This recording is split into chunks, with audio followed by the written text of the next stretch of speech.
Welcome students, this is your Santosh Kumar Chaudhary. Welcome back to my channel. Today I want to conclude the videos regarding the first chapter of your class 12th physics, which is the electrostatics. In the electrostatics, we have a series of days which we are discussing a lot of topic. Within the topic, I think I covered a lot of topic for you, and within the topic you may have some doubts, and you also discussed with me in the last few days before. And now in this video I want to give you the two applications of the Gauss law. After this we will start a new chapter, which is next to the electrostatics. Before going to these concepts, first of all I want to give you some information regarding your class 12 physics. Class 12 physics, one of the most important or the bridge topic for your further life in the physics life, and hence I want to say you be a brief knowledge about the electrostatics, and not only in these videos but also you can gain a lot of knowledge from the other resource books also. And hence with this, now I am starting with them. What are the two applications of the Gauss law? The first application for the linear charge distribution, and second application for the plane sheet of charge. And within the plane sheet of charge, we will discuss for a conducting surface or the conducting sheet. Within the conducting sheet, I will find the electric field also. First of all, see the electric field.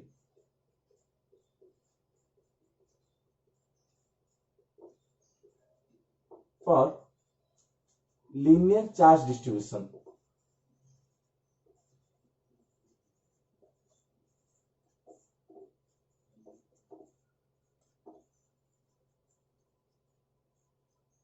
what is electric field for linear charge distribution? I already see what is first of all, what is linear?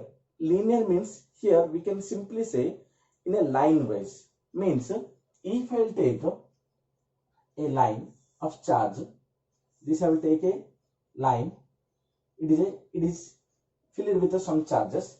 Let's take here the charge density is lambda. What is charge density?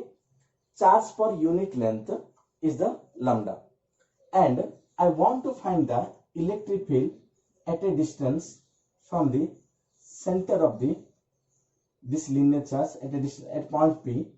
This distance is the r. Now at this point P, I want to find the electric field. How we will find it?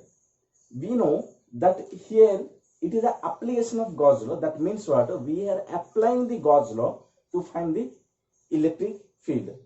Now in this linear charge, let's take here all the positive charges. I am taking this is a charged body.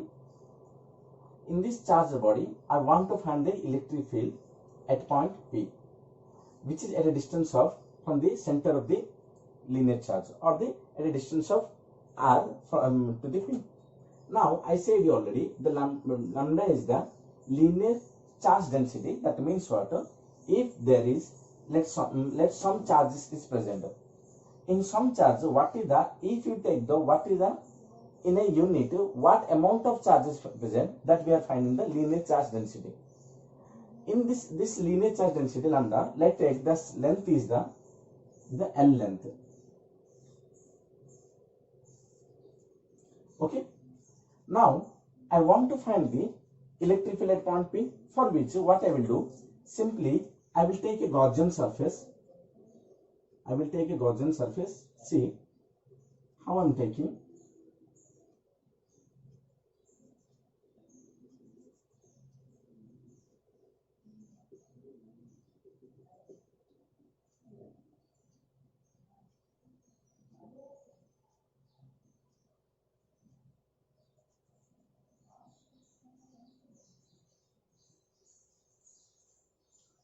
This is a closed surface, or it is a type of cylinder in which if I will draw a cylindrical structure around the line. That you might have confused, sir, till now if when we are taking a any Gaussian surface, you are taking a circular or spherical structure. Why you are taking the cylindrical structure? Let's see, if one point charge is there, I can take a circle here. If another point charge is there, I will take another circle. If I will continue, you can join these circles and it will form a like a cylinder. In the same way, it is as it is a linear charge.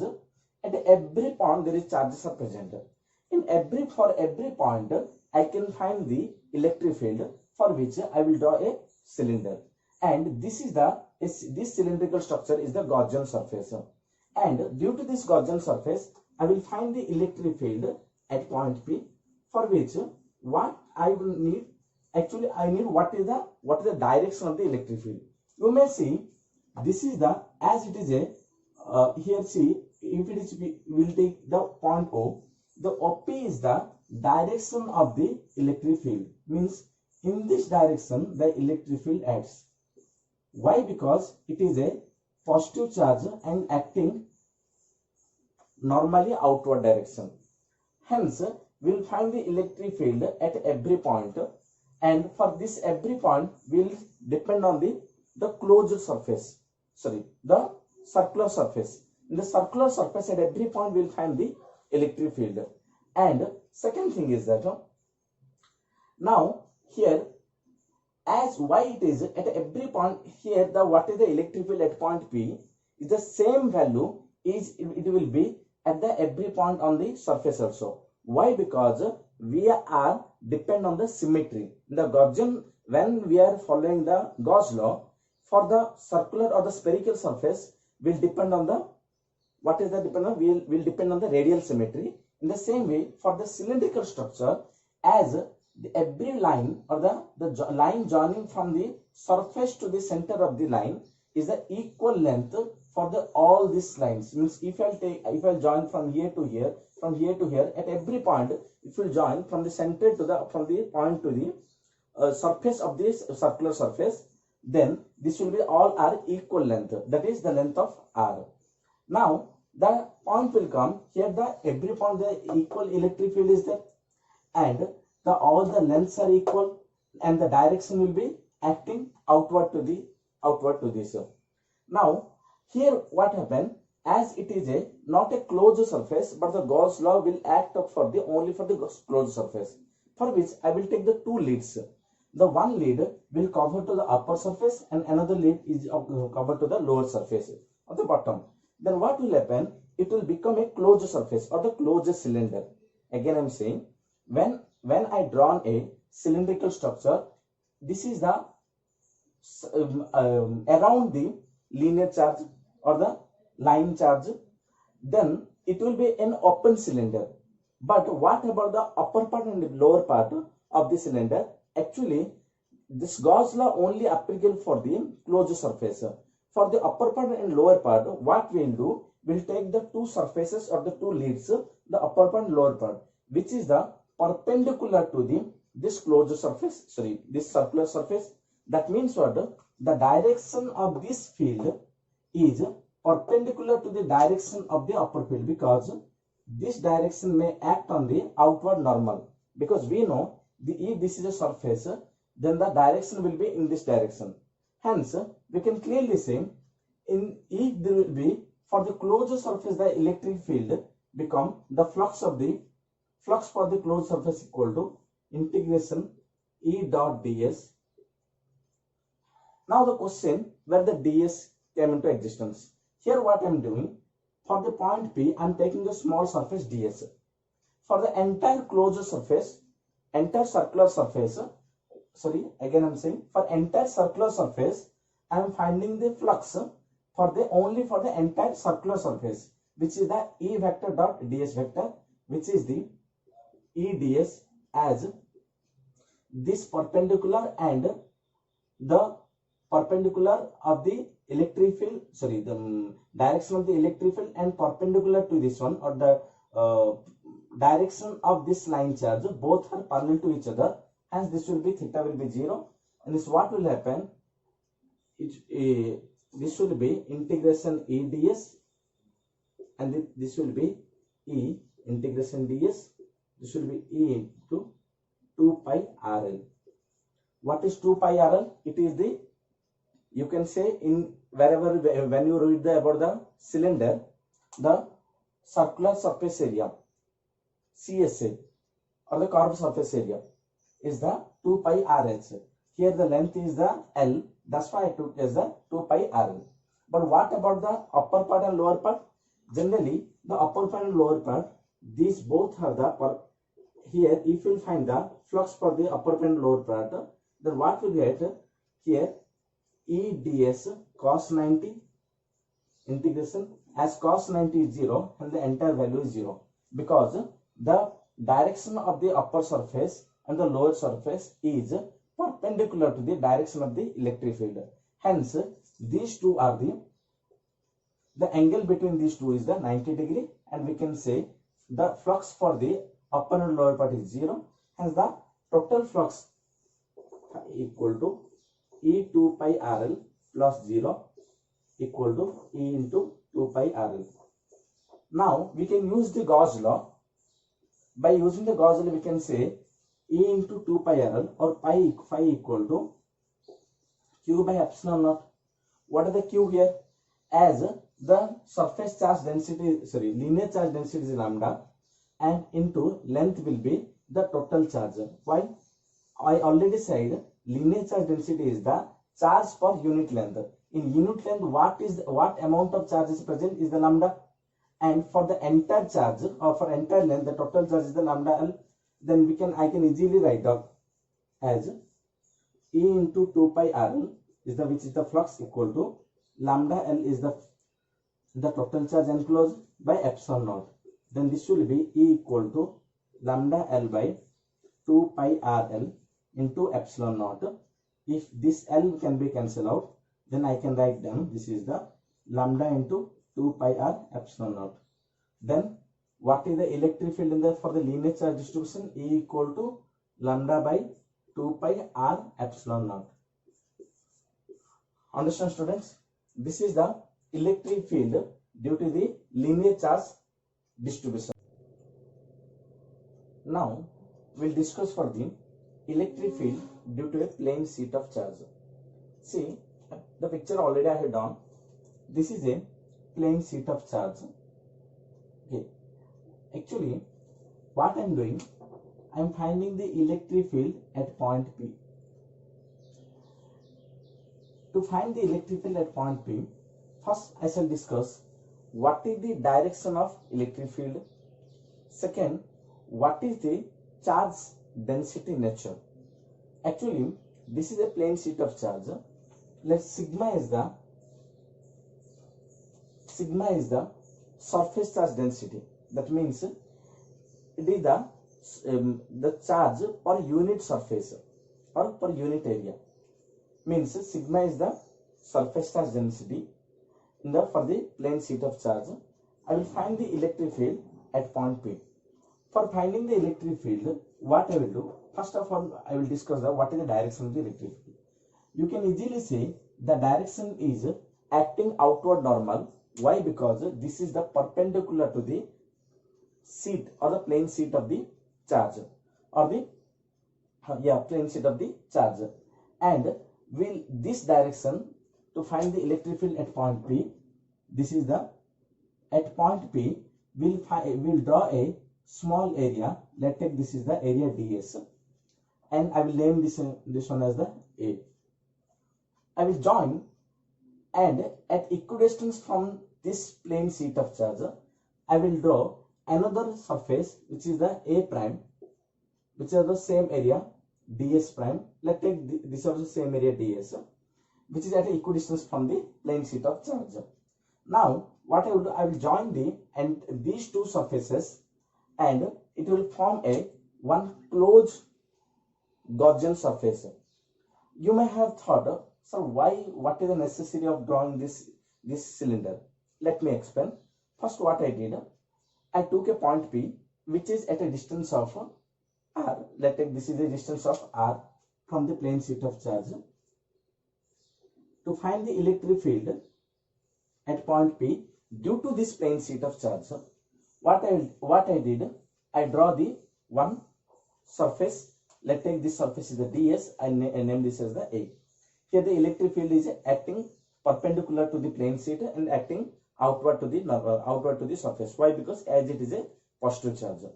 And in the same way, in the other direction, as it is a plane sheet of charge, in this direction also there will be an equal charge or equal electric field be acting outward the normal or the outward to the plane sheet of charge, which is also it may have the equal magnitude. For that, I drawn another area which is also the ds and name this as the A prime. But the problem is these two are the Gaussian surfaces, which this Gaussian surface passing through the P, and at each point of the in the surface are equidistant from the plane sheet, and also at each point there will be equal magnitude of electric field. Why? Because we are obeying the symmetry rule. If we won't obey the symmetry rule, the Gaussian surface or the Gauss law will not obey there. And for hence, what I did, it is a small Gaussian surface ds, and we find the electric field at point P. And here also I took the another surface ds and named this as the A prime. To form a closed surface, I took a cylindrical structure.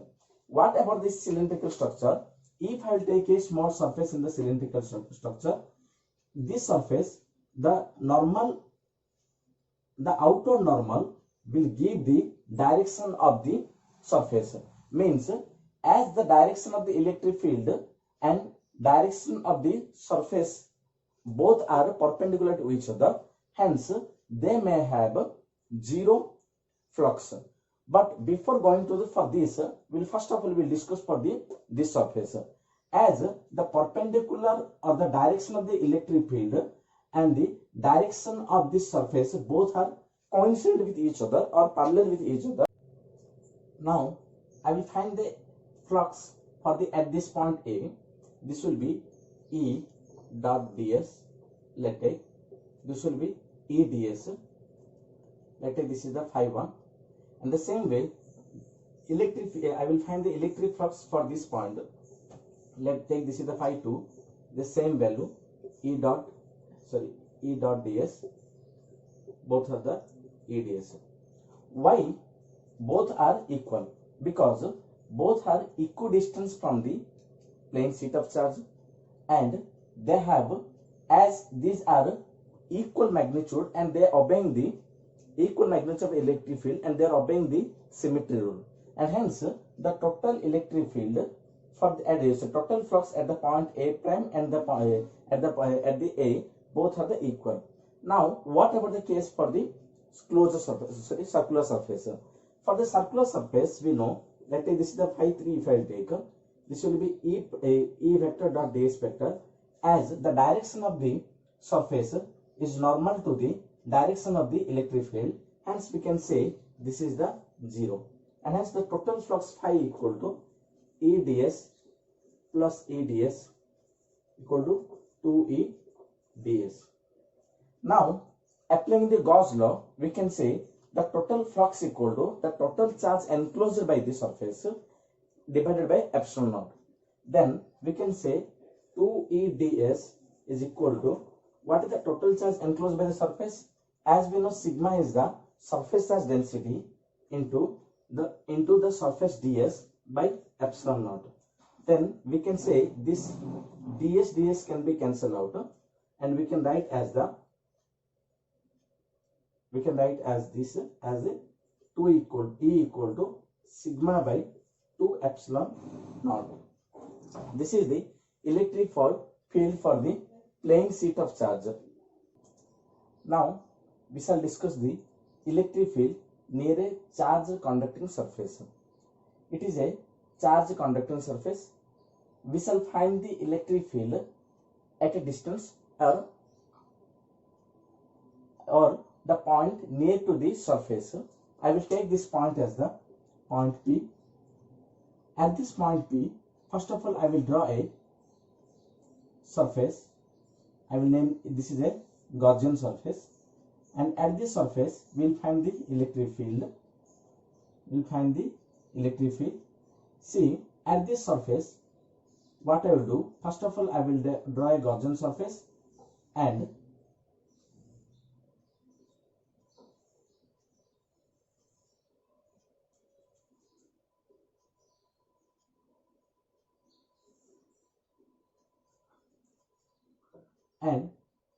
within this one, if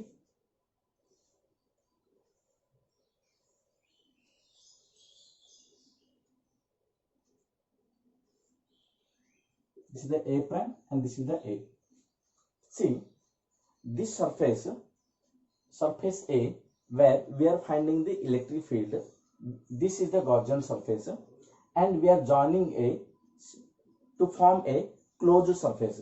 To form a closed surface, what I did, I took the another surface which is inside the charge conducting surface and named that as the A prime, and form a closed surface. Now here first of all we have to understand what is the direction of the electric field. As we know, this direction is outward. Why? Because this is a positive charge. And second thing, this direction will acting on the perpendicular to the surface, and due to which the electric flux at the point A will be the, what we can find, phi equal to EDS. Okay, so what is the surface charge density here? This is the sigma is the surface charge density on the one side of the charged body. Then here, if we are taking the surface, if we are taking the conducting surface, in the conducting surface, first what we had done, we are took a conducting surface. In the conducting surface, the one side of the conducting surface, if the surface density is sigma, we are finding the electric field at point P, and at point P we draw a Gaussian surface, which to form a closed surface, to form a closed surface, what I did, I drawn a cylindrical structure. The other part of the surface is inside the conducting surface, and at the point P the electric field acting outward normal, and because this is a positive charge and also this is acting to the perpendicular to the surface, and hence the direction of the surface and the direction of the electric field both are acting in equal direction, or they are parallel to each other. And also using the Gauss law, we can say that at every point of the surface are equidistant from the surface, and also the every point have equal magnitude as the point P has. Hence the electric flux at point P, or for the surface A, is the phi equal to EDS. But for the case of A prime, as it is inside the conducting surface and there is no charge, hence there will be no electric field within the surface also. And for the case of the circular surface, if we will take a one small area, then the one small surface, if we draw the normal, this normal is acting perpendicular to the direction of the electric field, hence the electric flux at this point also 0. Hence for the total electric flux phi equal, we can write is equal to EDS plus 0 plus 0.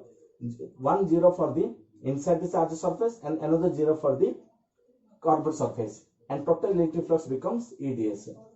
Using this as the using this for the Gauss law, phi equal to total charge enclosed by the surface by epsilon naught.